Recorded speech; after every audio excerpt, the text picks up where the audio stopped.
because when I walk into those interviews, one of the first things on my mind is this going to provide me the flexibility to spend time with my family? Welcome to Motion Matters, where we shine a light on the entrepreneurial journey, sharing real stories of triumph and challenge. Guided by Jamie Tilka, we connect, inspire, and educate.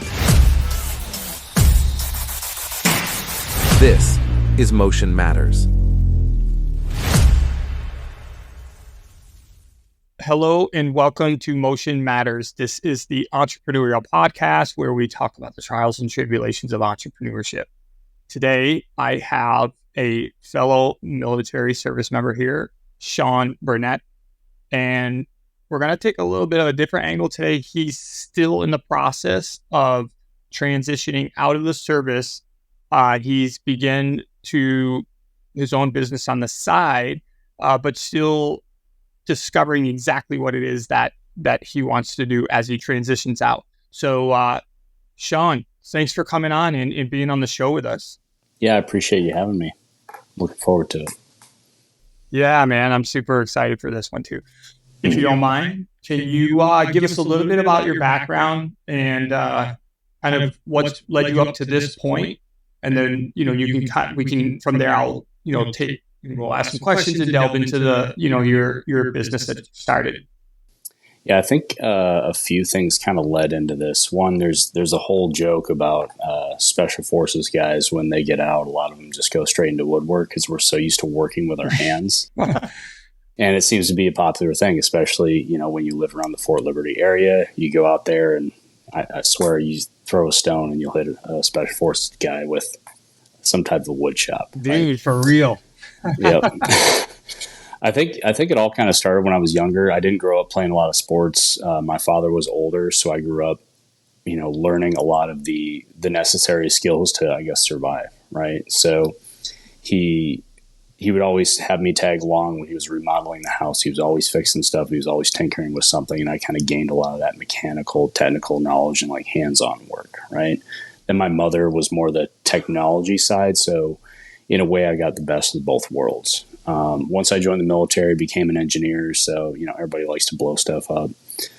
And then later on, my career transitioned over, went to selection, ended up in 3rd Special Forces Group, worked my way through there, and then I ended up at the Special Warfare Center in school, where I'll be retiring out of here in about a little less than 5 months. So during that time period, right in the middle of a lot of that, around 2020 is when, COVID started off. Yeah.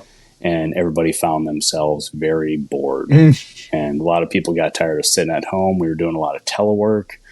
I was an instructor at the time, so we were struggling to figure out how to, work with our students still. There was a lot of lag time, trying to figure out how to adjust the content of our course to make it, still viable for student consumption, right? Yeah.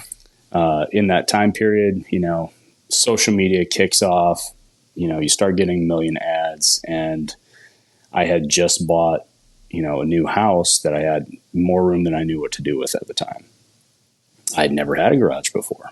All of a sudden I have a garage. Well, I turned it into a shop, started doing some small stuff, and then, an Instagram ad popped up, for a CNC machine. I did a little bit of research, not nearly as much as I should have.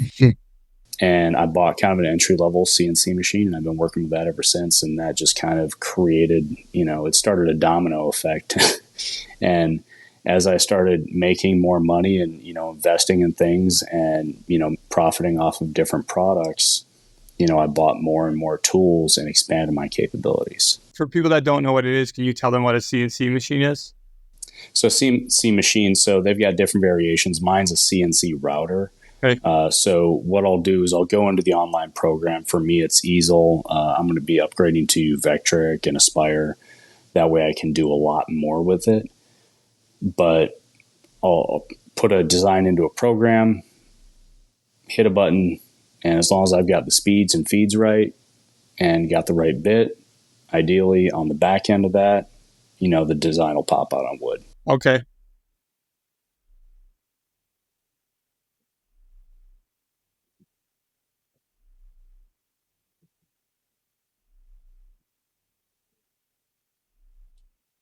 you mentioned that you can do it on wood, but like what end items do you typically produce off of that? So a lot of what I've been doing is I do a lot of plaques, a lot of flags. I have the capability. I've got a rotary, two different types of rotaries, so I have the capability to do full tumbler wraps. A lot of laser engraving on, cups, glasses. I can do images on wood. I can do stuff on steel. I can do stuff on aluminum, different acrylics. I can cut out templates. You name it, I can probably figure it out. Oh, that's pretty cool. Mm. So we talked about this a little bit. So you started off because it was, well, you were bored and you wanted to have a hobby. You had the space and everything lined up. But you had mentioned that there was multiple people that had said to you, is like, bro, like you should start a business and do that. So talk a little bit about how that went from, I'm just going to do one or two to you're like, you know what, maybe I will do something with this. Like, how did that transpire for you? So it was more like a series of experiments, I guess. And I started, playing around with the CNC machine. And once I started to kick stuff out, I just bring it into work and guys are like, oh man, hey, can you make me this? And I think one of the big moments there was an individual that I worked with and his son was killed some years ago. And so I had come up with a design using a tattered flag. It was really cool. It was all wavy. And I used a combination of my CNC machine and, a very, very basic diode laser, really tiny thing, to put his son's picture on there. Okay. And I ended up making two different versions of him as like a gift to him. And he looked at it and he almost broke down, and he presented one to his daughter at her baby shower, and his whole family essentially like cried. It was a really good gift. And just hearing that is kind of what made it worth it to me. And so from then on, I try to, add some type of personal touch to each product that I push out. And then once people, started getting hold of it and, word of mouth kind of got around like, hey, this guy's making some really good stuff. You probably want to check it out. I started getting more and more, influx of orders and ideas and everything else, to where it just kind of took off. And before I knew it, I decided, I talked to a few folks that, had started their own business, or they were very savvy with, taxes, regulations, stuff like that. They're like, hey man, you need to get an LLC. Yeah. You need to straight up make this a business. That way, you've got your tax write-offs, and then, it also protects you in the end. I'm like, okay. It sounds to me like it's the poster child for a labor of love. Yeah. And one of the big things I found was, especially during that whole COVID time frame, there was a whole combination of things that happened, especially within the military, not just the special operations community. So with the whole Afghanistan shutdown, there was a whole shift in kind of the environment. And we also were working through an identity crisis, because without the global war on terrorism, everybody was kind of like, what do we do with our hands? Right. And mine was quite literally, what do I do with my hands? So there was also, a mental health struggle that I went through at that particular point in time as well. And I found that having that outlet helped me. It helped me concentrate. It helped me calm down. I always tell people sanding is my meditation. For a lot of woodworkers, sanding is the bane of our existence, because you do so much of it. Yeah. I have drawers and drawers of sandpaper, and it goes really quick. Wow. But for me, it's super calming. And if you ever watch me sand, it's like the Karate Kid. It's wax on, wax off. I'm sanding and I'm feeling how smooth it is. I sand and I feel how smooth it is. But it's definitely a creative outlet, and it helps on that mental health journey. And I think you'll find that if you talk to a lot of military folks that get into that business or any business, in a way, it helps them with that. To the extent that you're comfortable, like talking about it, why do you think that is? I mean, there's the obvious that you're stating, which is that the action in and of itself somehow suits you. But I guess I'm just wondering, like, what type of therapeutic, processing is that what it is? So with me, I went from a job to where, we were training all the time. It was a very fast paced, very kinetic environment. And to slow down and realize like, hey, I'm not as good as I once was anymore. Mm. That shift kind of, it took a toll on my mental health. And I had a lot going on in my life at the time. And I think with a lot of individuals, not just myself, is it we can't just sit there. And especially with COVID, it was a nightmare for a lot of people. You could probably look up a lot of the statistics, and I guarantee you there were a lot, like I guarantee you suicide rates jumped because a lot of people were just completely unsure of what to do with themselves. And so with a lot of military folks, especially, we need to stay occupied. Our mind is always used to running. And if we're able to run and, have that outlet and be able to be creative at the same time, it gives us that feel good feeling. But we have that ability to give back. We're also doing something physical. And it's kind of like an all-in-one type solution without medication, which is great.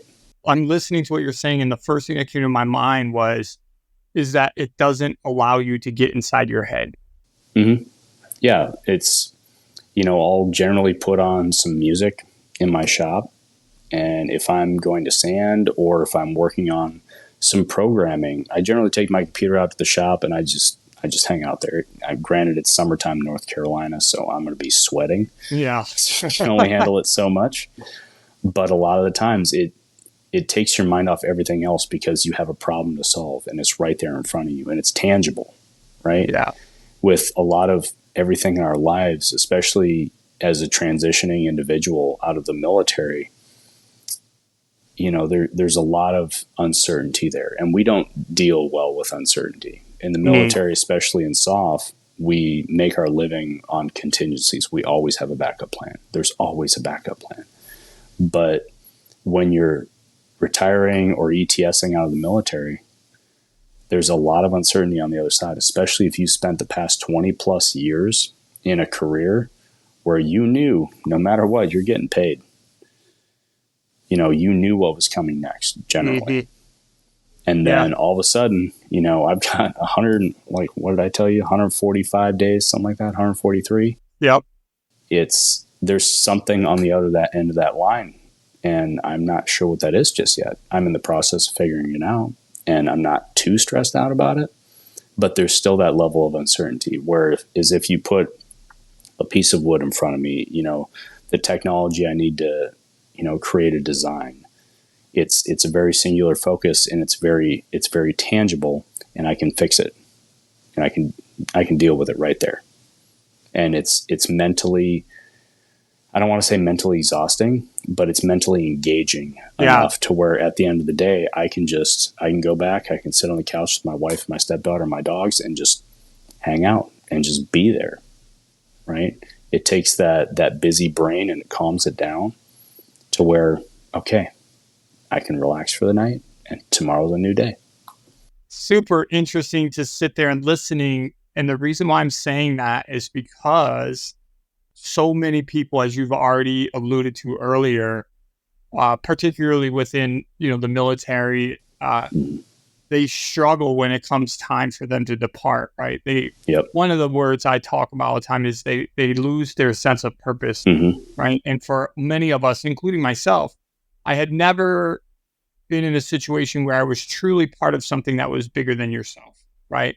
And so that, in conjunction with all the hardships that you go through, I mean, even recently, I started working out with my wife, and in part of our diet program that I mentioned to you before we came on the show is we have to drink this awful tasting tea every morning. And so when we get up at 4:30 in the morning, we drink the tea. I look at her and I always smile, and she's like, "It's not funny. Why are you laughing at me?" I said, "Listen, if there's one thing that I learned from my 24 years in the military service is that hardship grows people tighter because we're both sucking together, and this thing tastes like ass." It's and trauma so bonding. I'm looking at you and I'm laughing because I know how bad you hate it. But because we're doing it together, and it just is something as simple as that builds closeness, right? Because you're in the experience together. And so anyway, my point I'm trying to get to is that when I'm listening to you talking about the uncertainty, my first reaction was, that's weird though, because most of us, there was so much uncertainty in order to be able to get to the level of performance in the organizational unit that you served in. And that's one of the things I think is part. But then when I combine it with what we just discussed, which is losing that camaraderie and losing that sense of purpose and all of the combination thereof, I think that and the unknown probably makes it incredibly difficult, for a lot of people to process. Yeah. Yeah. And I've always told my soldiers for many, many years, and finally, like, I'm on the other end of it, is when you get out of the military, you don't have, just like you said, you don't have that anymore. You become a number. The majority of people forget about you, and they only call you when they need something. Yeah. Right. And you realize just who your real friends are, but you also have those individuals who you've gone through that trauma bonding with, that for a fact. I could not talk to, there are some individuals I hadn't talked to for years until recently. And, we've gone through some absolutely, not so good experiences. Yeah. But I know for a fact I call them, they'll pick up, we can, bullshit with each other just like it was yesterday and not have a single issue. I tell people all the time that one of the greatest things about having served within the special operations and, in our case, special forces community, is I said, the brotherhood is a real thing. I said, I could show up in virtually any country in probably almost any city, and I could be in the most dire situation, and a huge portion of those guys would let me in with little to zero questions asked, and then, try to figure it out together the next day. And I said, I don't even know any other thing that replicates that, except for maybe some guys with bond, that bond through team sports playing. But even then, when you put the combat scenario in there, or just the intensity of non-combat, but just the training portions, that you can't replicate that kind of camaraderie, And I think what's great about, starting a business before you get out is, especially, it doesn't necessarily need to be 2 years before you get out, 10 years before you get out, or 30 days before you get out, right? I think the good part about having something like this is it bridges that gap of uncertainty. Nice. And so you always have that like lag period, I guess, between the last day at your job to where they kind of let you go do your thing and retire. You just make sure you're reporting into work, you're doing the right thing, and then you're just working on finding that next gig. But idle hands are the devil's plaything. So this keeps me from having those idle hands. It keeps that uncertainty kind of at bay, and it'll bridge that gap until I find my next purpose. Yeah.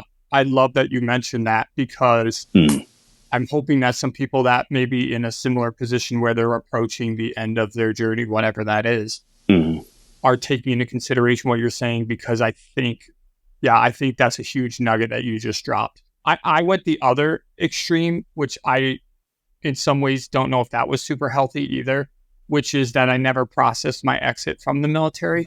I had started the business about 18 months out, and once I catched a little bit of momentum, I went at it 100 miles an hour, to the point where I didn't have a retirement ceremony.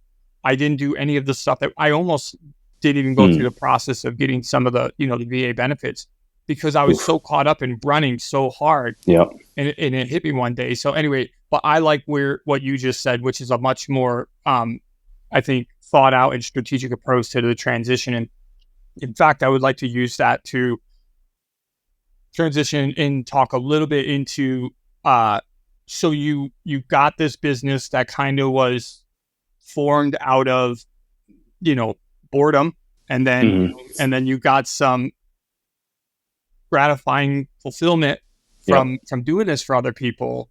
And so then from there, it turned into you building your LLC. And so where are you at with it right now? Like, what are you doing typically, and what's it look like within that business for you? And where do you potentially see it going?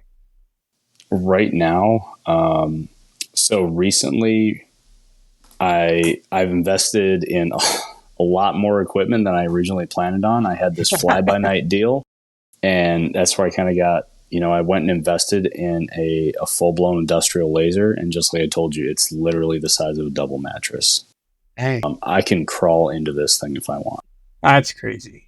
But it has opened up a lot of capabilities, because my old laser, it had so many limitations compared to what I wanted to do. And I felt like I outgrew it. But one of the things I realized once I was getting, some of this fancier stuff, was that I was really great at figuring things out. So it helped me realize a lot of stuff about myself at the same time. Like, hey, I'm really great with technology, to the point where, a lot of these different products, or just lasers or CNC machines in general, or even just woodworking, they have a lot of communities online. So within Facebook, Instagram, what's great about them is they support each other. And I think that also helped me at a point in time during COVID, when, there wasn't a whole lot of human contact happening. I had my group here. We were still able to interact at certain points. We all had our gathering places, but it got very monotonous. But those communities support themselves, which is great. And they're also a great knowledge base to learn from.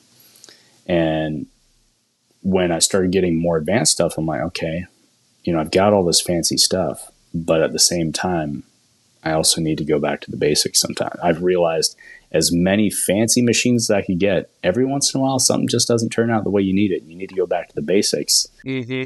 And, I'll bust out a chisel. I'm not afraid of it. I'll bust out a chisel, a little Dremel, a little hand tool. I've got some really nice, block planes, bench planes, everything else. I've built a couple tables, and I've used them. Why? Because I need to. And it's enjoying, like, I enjoy it. It's great to actually get that time with the tool. And it feels like, it sounds corny, but it's like returning to your roots, right?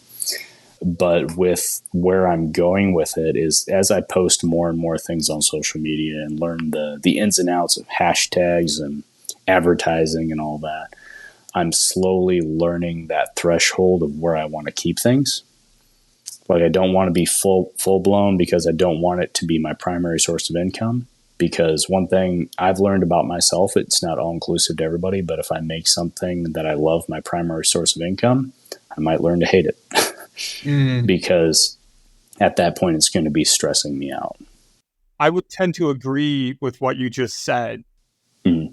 But one, I'm into mastermind programs, and I have paid mentorship, because I realized that at my age of 52, I need to expedite my timeline. And although I can learn it on my own, and I'm happy with that to some extent, I would like to be around people that could potentially help me collapse my time sector. And so one of the things that they would say to me about things like that is, once you start creating a premium product, and I don't know, maybe this is going to go against some internal instincts or beliefs for you, but then you can start charging a premium for them. And so rather than maybe going in the area of max production, or, overstimulating, or, like you said, feeling like you have to produce a whole bunch of shit and you get sick of it. I mean, maybe you refine your skill set so that you're just like really good at some of these things, and one of those projects just becomes more, I would say, even more intimate, right? Is that a possibility? Yeah, and that's kind of where I've driven things. Like, almost everything I do is completely custom. I would say everything I do is completely custom to that individual. Okay. The largest, I recently got an order for 20 flags from an organization, and that's the largest run of flags that I've ever done. Normally it's like one or two, and they're very personalized. These are just like, the basic flag with the organization logo on it. I'm like, all right, cool, I can do this. Or they're large runs of tumblers. Like, I've done, the most I've done is like 85, I believe. Wow. Yeah, and with this machine, I can knock them out super quick, which is great. That's what I was going to ask. So how long did those 20 flags take, for example? Oh, the 20 flags. So I just received that order a couple days ago. So all I've been doing is gathering materials, prepping, and I'm waiting for them to say, hey, go.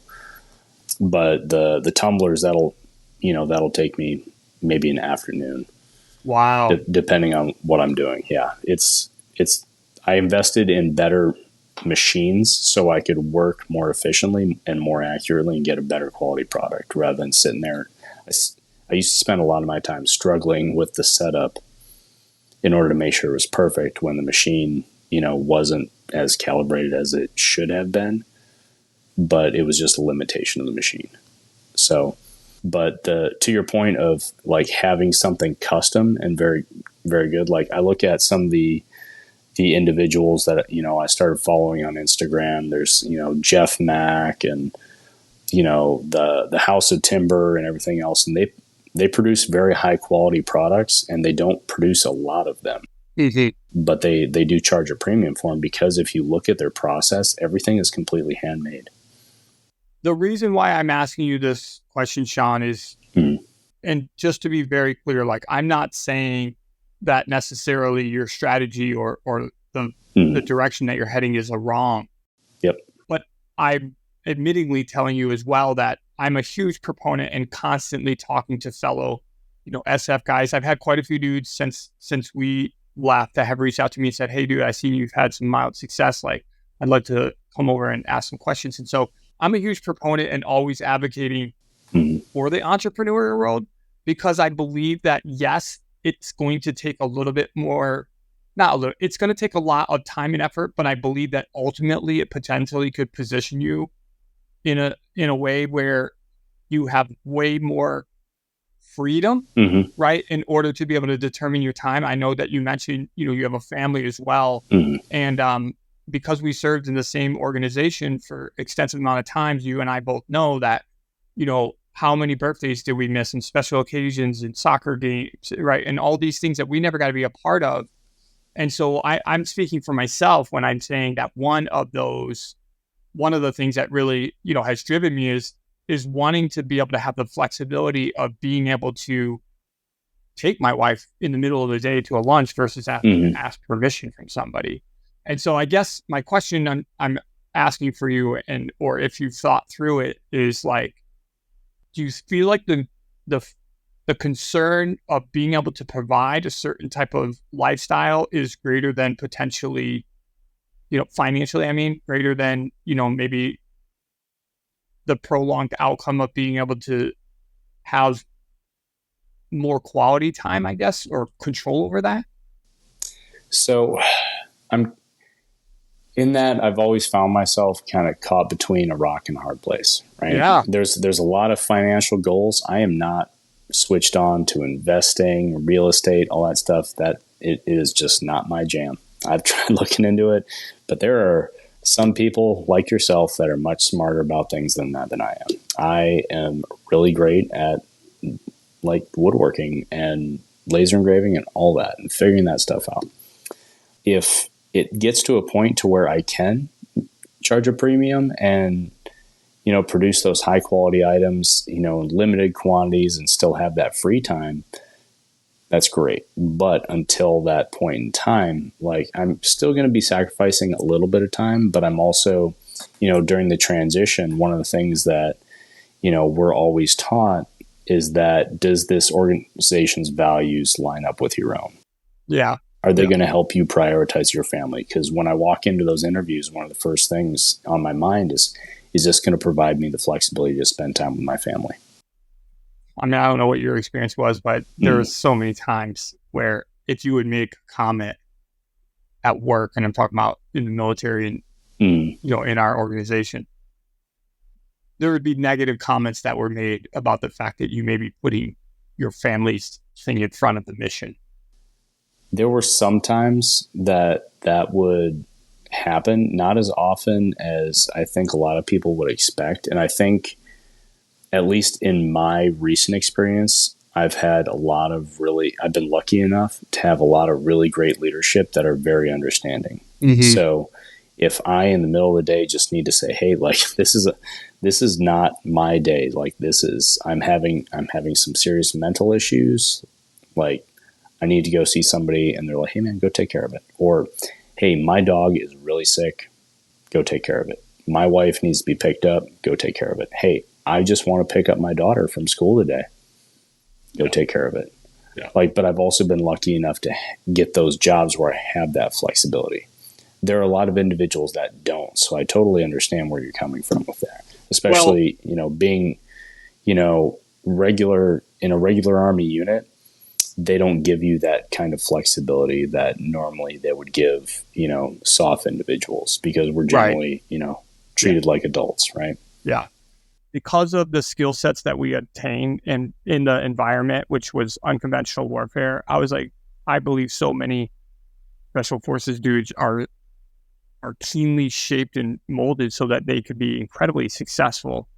For all you've already touched on several of the points. Mm. The adaptability, the problem solving, perseverance, tenacity. As I said, it's not right, wrong, or indifferent. I would just, as a friendly, nudge, I guess, is I would just continue to pursue if the business shape out in such a way that it provided the financial without the stress. In fact, if you don't mind, I would throw a couple things in there, pointers that I learned really hard, which was, go for it. Went too long and too hard by myself. I should have brought other people in the mix way sooner, right? Mm-hmm. Even if it meant that I wasn't going to get paid, which I wasn't getting paid anyways. I was paying myself $23.46 a week, and that's only because I stood up a corporation, and my tax accounting person said you have to pay yourself a reasonable salary. That's questionable. But anyway, bringing on people to help you so that it doesn't become, heavy burden. And I mean, I got a ton of thoughts, so I'm just going to try to shut up real quick and leave you with this one last thing, which is, the E-Myth, which is a book that stands for the Entrepreneurial Myth, is a phenomenal book about that exact thing if you've never read it. And that's the whole thing is she makes great pies. Everybody encourages her to start a pie store. And then all of a sudden, it doesn't become a labor of love anymore. It becomes incredibly distressful, and it's destroying her life.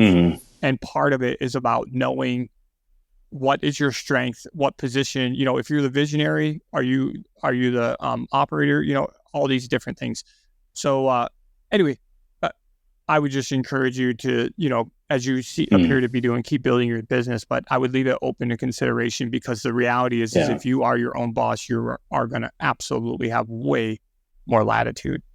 Yeah. And to your point, a lot of what I've heard and seen, if you just look at statistics, there's virtually no way to stop, a soft individual once they get out of the military.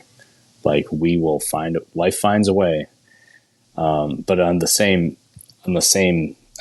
track as that, not to keep quoting Jurassic Park, but with my business, I'm in this spot where I'm like, just because I can doesn't necessarily mean I should.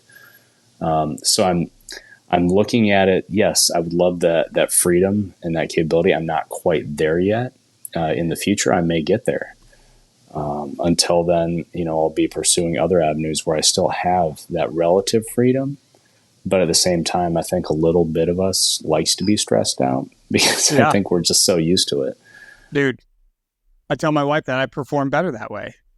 Absolutely. If you look at a lot of the tests, they may have done it for you, but, you go under, a stress shoot where they attach a heart rate monitor, they're taking blood levels, they're taking urine, everything. They're testing cortisol, and you track our heart rates, and it's redlining while we're running and while we're trying to figure it out. And then all of a sudden, as soon as we start shooting, it drops, and then it just kind of chills out, because that's our comfy spot.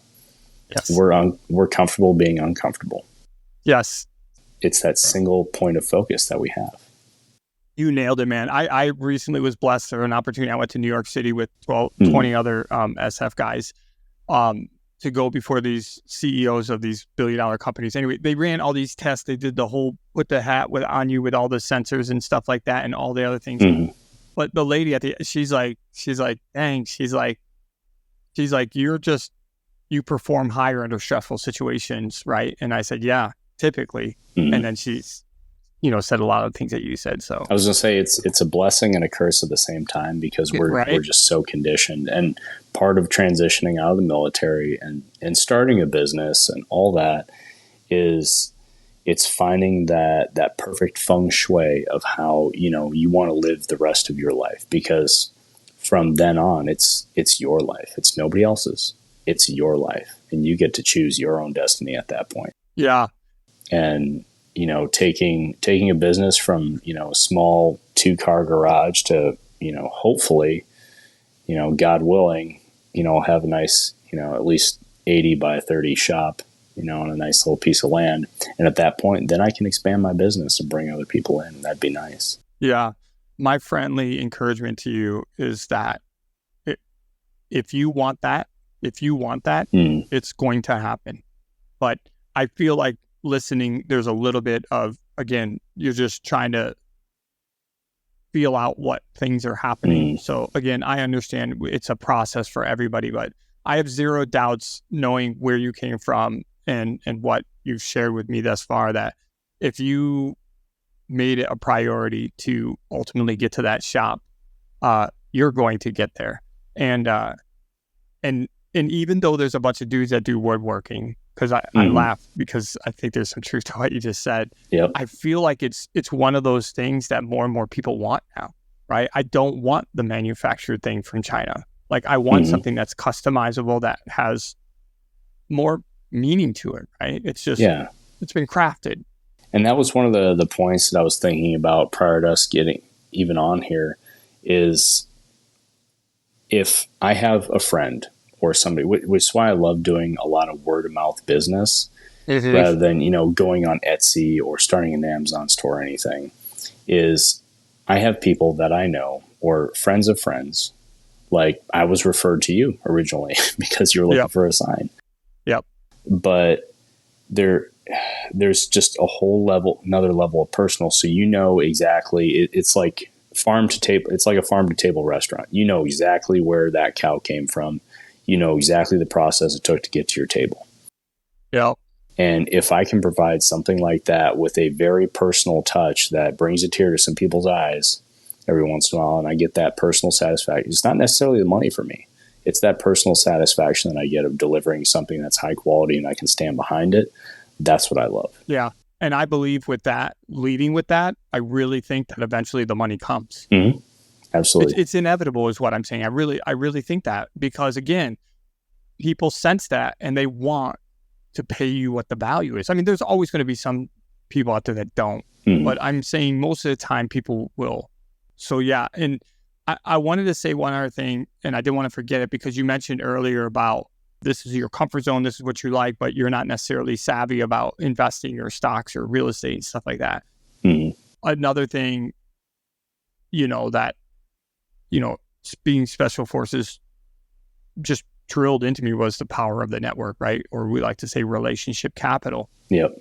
And so, as you have probably already heard 100 times, you are the total sum of the 5 people that you hang out with the most. So I'm simply saying to you, you can still be in your space, but you can connect yourself with other people that have the strengths that you don't know. And in fact, when we get off, I'll talk to you about it. But I actually just interviewed another fellow, a retired military guy who served in the soft community in a different capacity, but he now has a financial advising company. And I told him, I said, dude, I'm serious. Like, I'm very comfortable in the real estate stuff because that's what I've been predominantly in. But when it comes to stocks, I'm like, no, bro.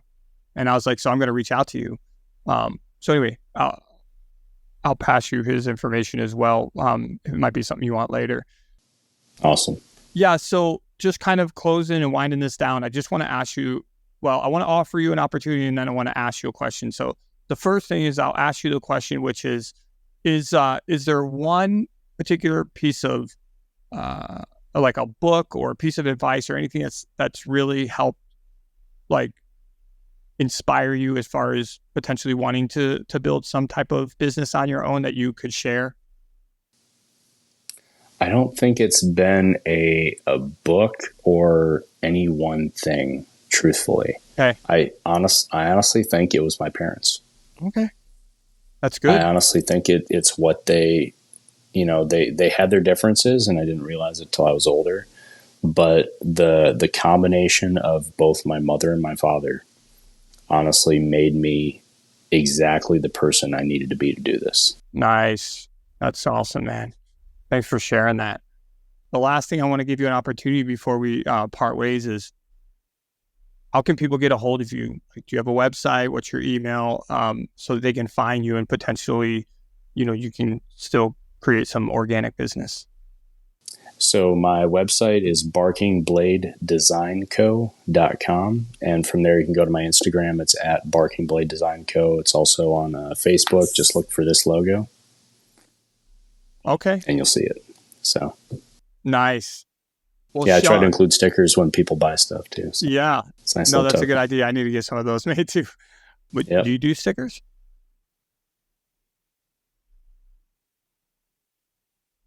Sticker mule? Absolutely. Okay, that's what I thought. So, hey, Sean, thanks for taking the time to come on. Thanks for talking about your story. I've been able to do a couple podcasts recently with other fellow militaries and veterans. And so, of course, that's always near and dear to my heart. And I love sharing that story in hopes that somebody else is listening to, your journey and that in some way, shape, or form, it helps them on theirs. So thank you for being on, and I appreciate your time, brother. Well, I appreciate you taking the time to have me on and connecting with me, and we'll continue to work together in the future. Awesome. Thanks, Sean. Talk to you later. All right.